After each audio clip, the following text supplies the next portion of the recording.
কার্যত গোটা ভারতবর্ষের বিরোধীরা তারা গেছিলেন ইডির ক্ষমতা খর্ব করতে।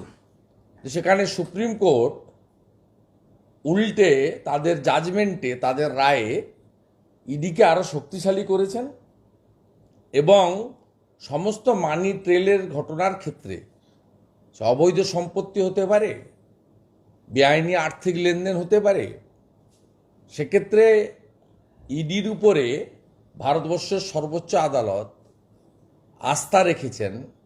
তাই কলকাতা হাইকোর্ট এই মামলাতে ইডিকে যুক্ত করেছেন, কারণ এই বেহিসাবি সম্পদের অত্যন্ত তাৎপর্যপূর্ণভাবে হঠাৎ করে এত বৃদ্ধি, এটার একমাত্র তদন্ত করতে পারে এনফোর্সমেন্ট ডাইরেক্টরেট। তাদের সেই দক্ষতা আছে যেটা সুপ্রিম কোর্ট সিলমোহর লাগিয়েছে। আমি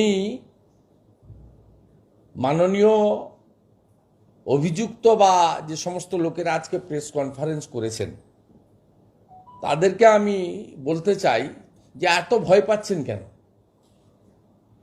আপনাদের যদি ইনকাম ট্যাক্সের ফাইল ঠিক থাকে, আপনাদের যদি প্যান কার্ডের সঙ্গে ডিক্লেয়ার্ড অ্যাসেট একদম ঠিকঠাক থাকে, এত ভয় পাওয়ার কারণটা কি? ভয় পাওয়ার কারণটা হচ্ছে এদের কাছ থেকে যদি শুধু এরা নয়, পশ্চিমবাংলায় তৃণমূল কংগ্রেসের পঞ্চায়েত স্তরের নেতা, 100 দিনের কাজের যারা মনিটর করেন, তাদের প্রত্যেকের কাছে যদি আপনি 10 বছরের রিটার্ন চান, ইনকাম ট্যাক্স রিটার্ন, তাহলে দেখবেন এরা কেউ দেখাতে পারবে না, এদের কারোর প্যান কার্ডের সঙ্গে সম্পদের মিল হবে না। তারপরে আরেকটি নতুন বিষয় রয়েছে, সেটা হলো বেনামে সম্পদ রাখা। আজকে ওখানে একজন মন্ত্রী ছিলেন, মাননীয় জ্যোতিপ্রিয় মল্লিক। যখন নোট বদল হয়, জ্যোতিপ্রিয় মল্লিক মহোদয় তার স্ত্রীর নামে বিধাননগরের ব্যাংক থেকে 4 কোটি টাকার বেশি নোট বদল করেছেন। এ তো ডকুমেন্টারি এভিডেন্স। আমাদের পূর্ব মেদিনীপুরে একজন বিধায়ক ছিলেন, এখন হেরে গেছেন ভগবানপুর কেন্দ্রে, তার 15 কোটি টাকা চেঞ্জ আছে। তাকে যখন আইটি নোটিশ করেছিল, সে বলেছে কৃষিকাজ থেকে টাকা পেয়েছি।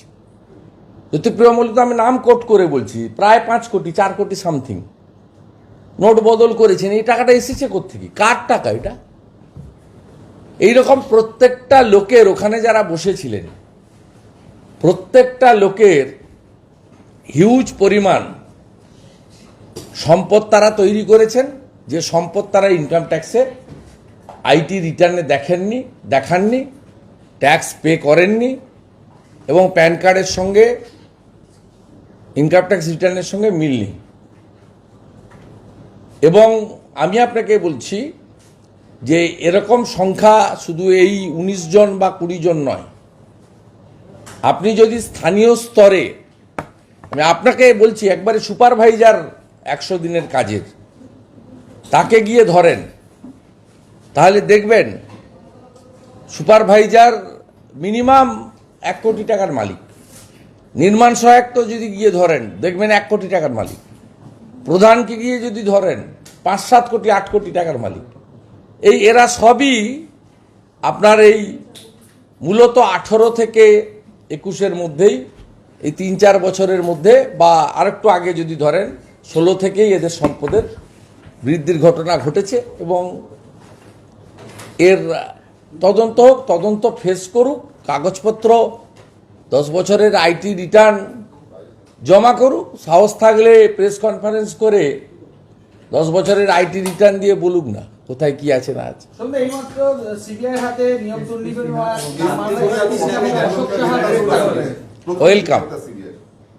ওয়েলকাম। এই পুরো কমিটিটাই দুর্নীতির সঙ্গে যুক্ত। সিবিআই কি করবে আমি জানি না, কিন্তু মহামান্য অবসরপ্রাপ্ত বিচারপতি রঞ্জিত বাগ মহোদয়ের যে রিপোর্ট, হাইকোর্টে জমা হয়েছে এবং পাবলিক ডোমেনে এসছে। সেই রিপোর্টটা আপনি দেখলেই বুঝতে পারবেন যে পার্থ চ্যাটার্জি, তার আত্মসহায়ক এবং এই যে কমিটি, এই প্রত্যেকে এই যে শিক্ষিত বেকার যুবক যুবতীদের বঞ্চিত করার বিনিময়ে ৩,০০০ কোটি টাকার দুর্নীতির সঙ্গে এরা যুক্ত।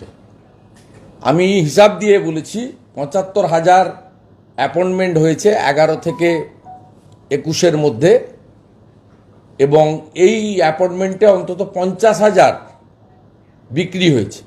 এবং আপনি অদ্ভুতভাবে লক্ষ্য করবেন, অ্যাপ্লাই করেনি, মানে এসএসসিতে বা প্রাইমারিতে অ্যাপ্লাই করেনি চাকরির জন্য এমন লোককে চাকরি পর্যন্ত দিয়েছে। তারপরে তো অকৃতকার্য আছে, তারপরে তো বিএড বেসিক নেই আছে, তারপরে তো একাডেমিক টেম্পার করেছে। একাডেমিকের নাম্বার কখনো টেম্পার করা যায় না।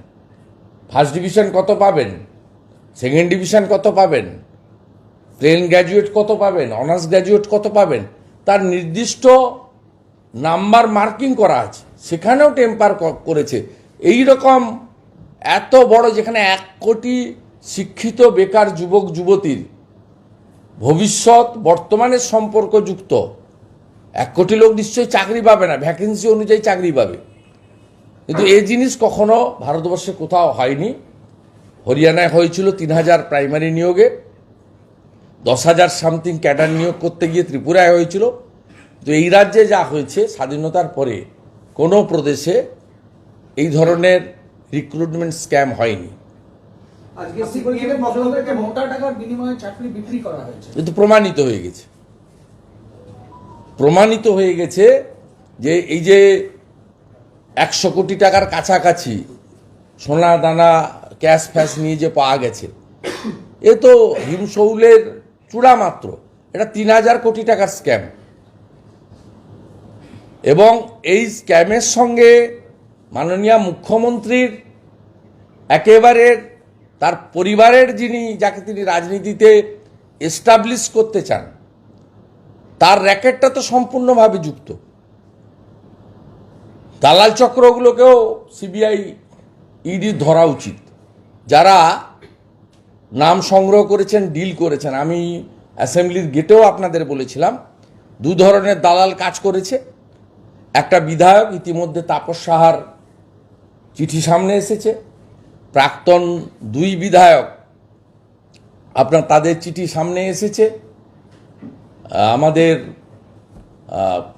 বীজপুরের প্রাক্তন বিধায়ক এবং বলাগড়ের প্রাক্তন বিধায়ক, আর একজন হাফ মন্ত্রী রামনগরের, তার লেটারও সামনে এসেছে। একটা পলিটিক্যাল দালাল, এমএলএ এবং শাসক দলের মন্ত্রীরা, আর একটা হচ্ছে নন পলিটিক্যাল দালাল, চন্দন মণ্ডল, কালীপদ পতিরা। এই ২ ধরনের দালাল। এই দালালদেরকে যদি তুলতে শুরু করে, তাহলে জিজ্ঞাসাবাদে একেবারে পরিষ্কার হয়ে যাবে যে এই র্যাকেটটা অত নিচ পর্যন্ত গেছে। সিবিআই এর মানে তৎপরতার সঙ্গে সঙ্গে দেখা যাচ্ছে তৃণমূল নেতৃত্ব তাদের যারা ধরা পড়ছে সিবিআই জালে, তাদের থেকে মাথা হাত তুলে নিচ্ছে। পার্থ চট্টোপাধ্যায়ের ক্ষেত্রে ঘটেছে, এখন দেখা যাচ্ছে অনুব্রত মণ্ডলের ক্ষেত্রে। এটা একেবারে ঘোষিত অবস্থান। এই রাজ্যে তৃণমূল পার্টির সুপ্রিমো, তার ভাইপো ছাড়া কারোর ব্যাপারে কোনোদিন সিরিয়াস ছিলেন না, ভবিষ্যতে থাকবেন না। এটা ঘোষিত অবস্থান, এটা দিনের আলোর মতো পরিষ্কার। সাম্রাজ্য বাঁচানোর জন্য, মসনদ টেকানোর জন্য ভাইপো ছাড়া এই কোম্পানির যে কোনো কর্মচারী অধস্তন হতে পারে, ঊর্ধ্বতন হতে পারে, তাকে বলি দেওয়ার জন্য তৃণমূল কোম্পানির মালিক সবসময় প্রস্তুত থাকেন। অভিষেক বন্দ্যোপাধ্যায় বলছেন যে আমাদের চলার পথে কিছু ভুল হয়েছে, আমরা ঠিক করে নেব, আপনারা আমাদের ভুল ধরিয়ে দেবেন।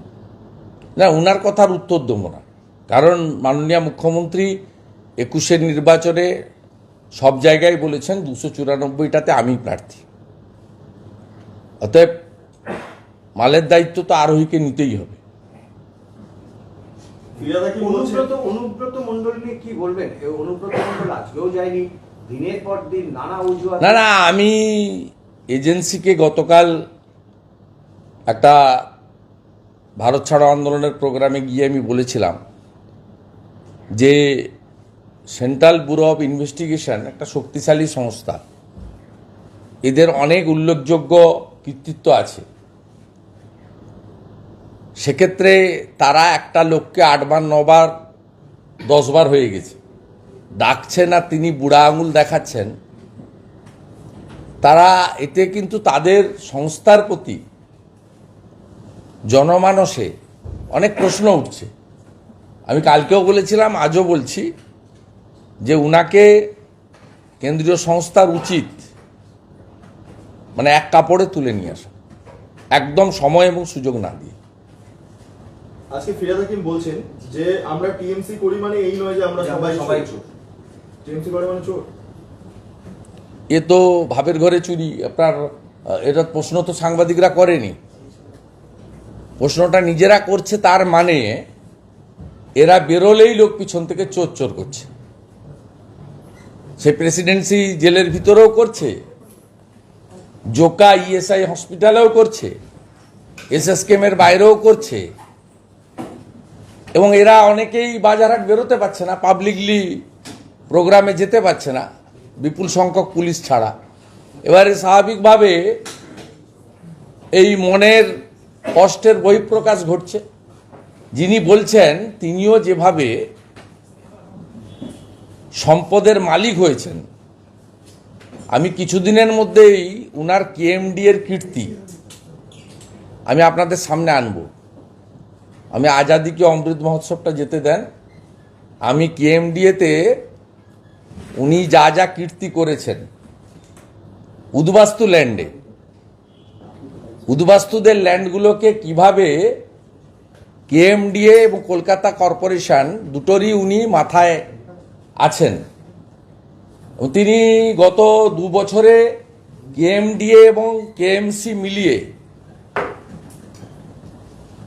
আমাদের যে ডেভেলপারদের কিভাবে ল্যান্ডগুলো দিয়েছেন, বেআইনি প্ল্যানগুলো স্যাংশন করেছেন।